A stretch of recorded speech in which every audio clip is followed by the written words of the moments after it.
Kisay! Ito si Kisay, tinatawag ko. Kisay! Ay, lapit na. Palapit na. Kisay! Hoy! Hindi ka ba? Kisay!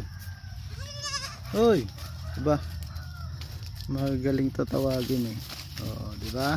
Hoy! Ayan, nakatagpo ka na. Wow! Ayan, hihinto na siya pagka hinihimas. Sanay sa himas to eh, si Kisay. Nakatagpo ka na ng ipil-ipil. Sulong anak. Pangatlong anak na to ni Nea.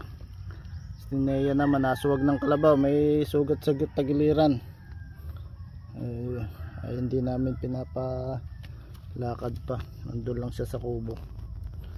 Ito naman, gala ng gala. Iniiwanan ang kanyang nanay. Binigyan ko na ng kumpay doon eh.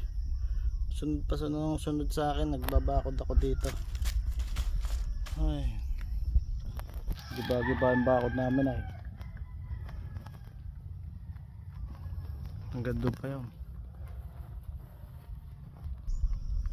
Yung kubo namin na pinagawa.